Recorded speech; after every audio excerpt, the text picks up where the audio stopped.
Welcome back, this RB Sensei. To my die-hard fans, make sure you watch at least until 9 minutes because watch time is the most important factor to this channel growing and being successful. To new watchers, if you like this video at any point, like and comment.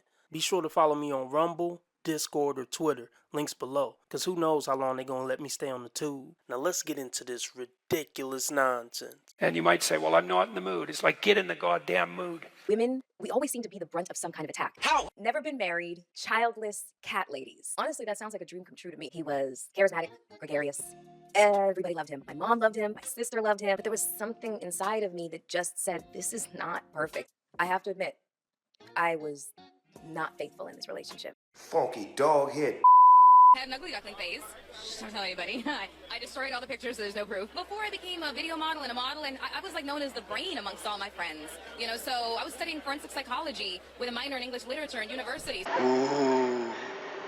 So the fact that I started to become known more for my looks than my brain is kind of ironic. Why does that not surprise me? Oh no, it's not ironic. It's typical.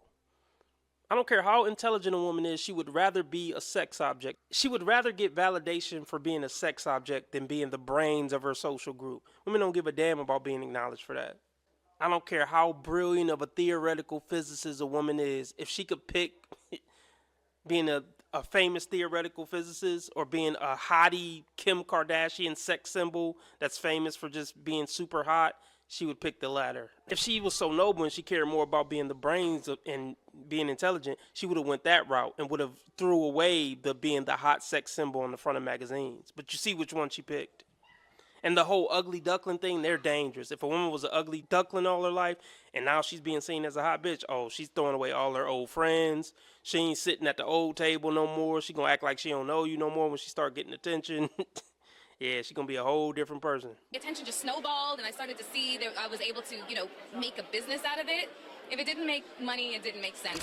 Society places an enormous amount of pressure on us to check certain boxes. The box of go to school and excel. You've got to pursue a career based on what you went to school for. And you've got to excel and become successful. And you have to have your 3-year, 5-year, 10-year, 15-year, 20-year plan, all while you're in your 20s. And so what? Society isn't pressuring women to do that. Women could do whatever they want to do, and they do what they want to do. You know what I mean? She did what she wanted to do, but they can't take accountability. They'll find every way in the world to not take accountability for their actions. If they can't blame a man, they'll blame society as a whole. If we know anything, we know young hot bitches do what they feel like doing, not what society tells them to do. Now let's check back in, when that skin starts to sag a little too much and she's going to drift off to nothingness.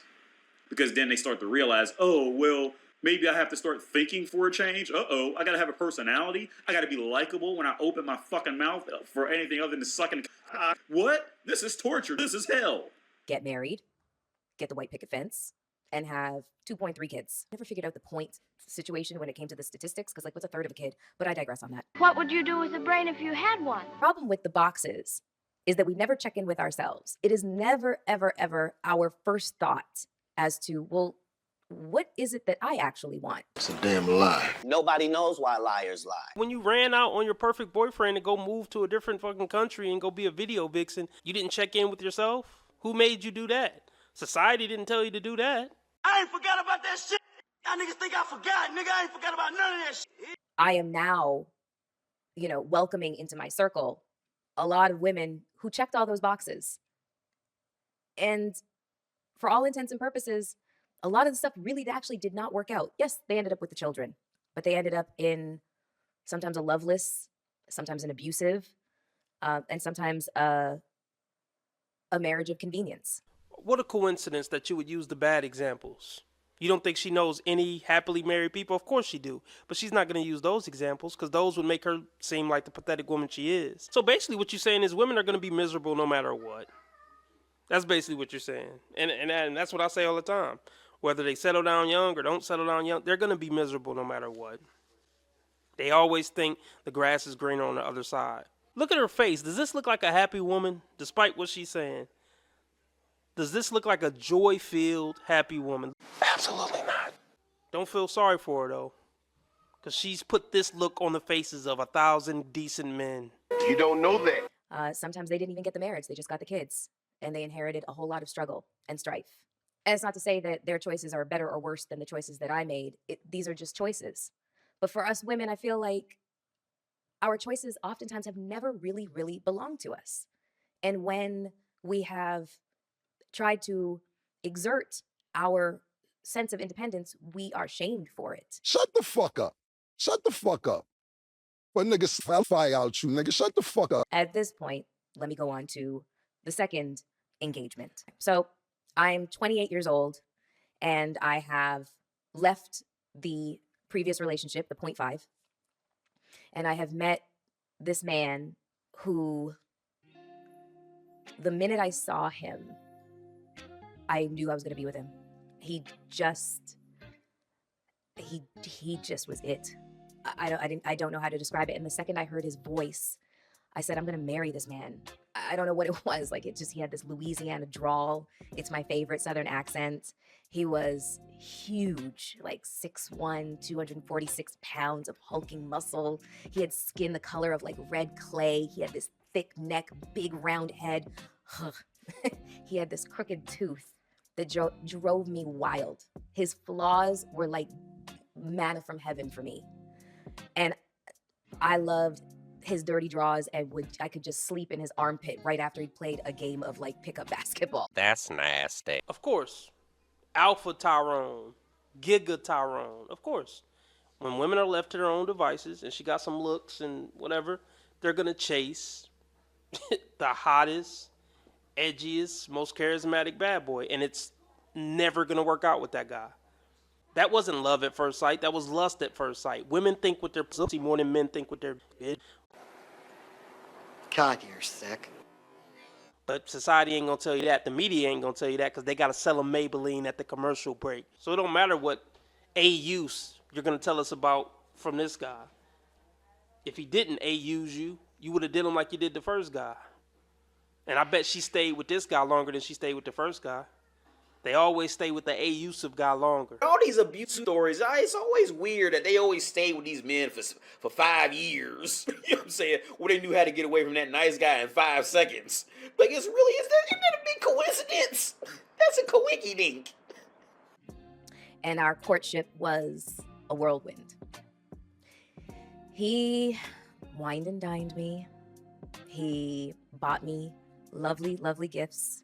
I'd wake up to those baby blue Tiffany boxes just laid on the pillow right next to me. So do you think it's too much if I wear these all on the same day? We could go to my favorite store, and as long as I put on a little fashion show for him, everything I wanted I could get. But when I say that the gifts really mattered nothing to me, it was this man. He was the gift to me. That's just a fact. What a coincidence that you just happen to be with a guy who could buy you Tiffany anklets and bracelets and shit. But I didn't care about the money. They always say they don't care about the money when they're with the dude with the money. They never talk about how they don't care about the money when they're with a broke dude that they love so much. Isn't it ironic? Don't you think? And we were 6 months into our relationship when the first sign of trouble appeared. I was in Denver for All-Star Weekend, and I was working for BET at the time, so I had a lot of responsibilities. I had to make a lot of appearances, I had to interview a lot of people, and a lot of those people were athletes, and he was back home. And I did not know that he was jealous. It didn't even cross my mind. And so when I got home after an event and I was perturbed by, an interaction with a strange man at a party that I had been at. He'd said something vile to me and it hurt my feelings. And all I wanted was to be comforted. And so I went back to my hotel room and I called my boyfriend and I just asked him to just tell me that he thought that I was beautiful and that he loved me. Don't tell me you're innocent. Because it insults my intelligence. And he didn't do that. He just pressured me to tell him what happened. Why are you asking me to do this? Well, yeah, I got a feeling you're not going to tell us the truth about this story. A strange man said something that hurt your feelings. Look, it wasn't just a strange man. Because if some random dude that she didn't give a fuck about just called her a bitch or something, trust me, she don't care. She been ignoring 90% of men for a long time. If some loser said some, negative comment, it wouldn't have fazed her one bit. It was probably one of the celebrities she was fucking. You know that shit.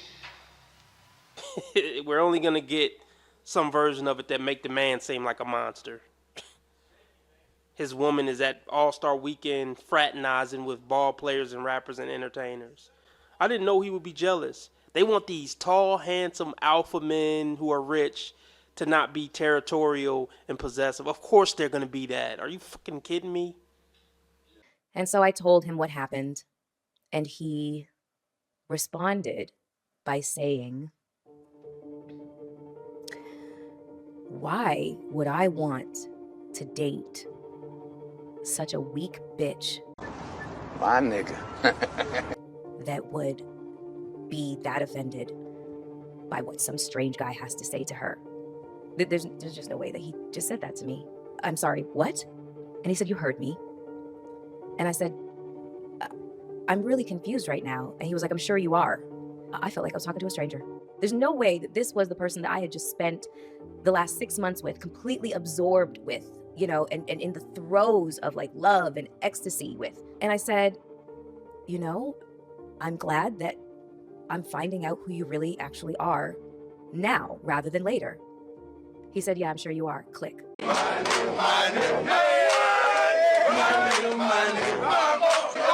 I saw something on Instagram that I wanted to read today. It says, "Marriage is the lowest paid form of sex work.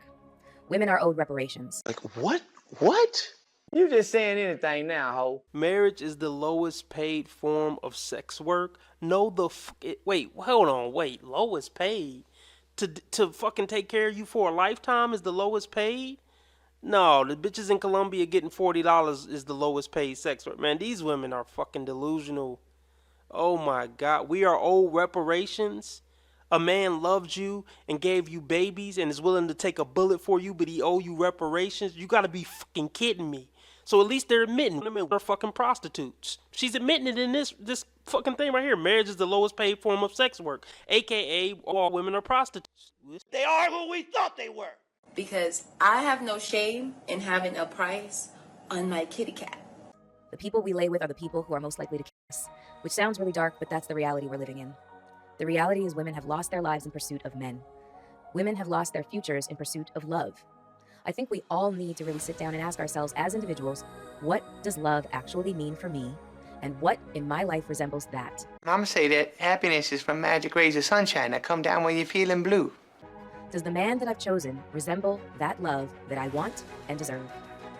The traditional idea of love is damaging for women because it involves us being self-sacrificial in order to prove our worth. Men need to learn to find sustenance, entertainment, and sexual gratification outside of women because we don't owe men that. We live in a society where men assign women humanity and worth based on how attractive they are to them. Look who's talking. Men need to learn to find sustenance, entertainment, and sexual gratification outside of women because we don't owe men that. That deserved a repeat. I'm starting to think almost 98% of women are retarded. You get to say that about a woman.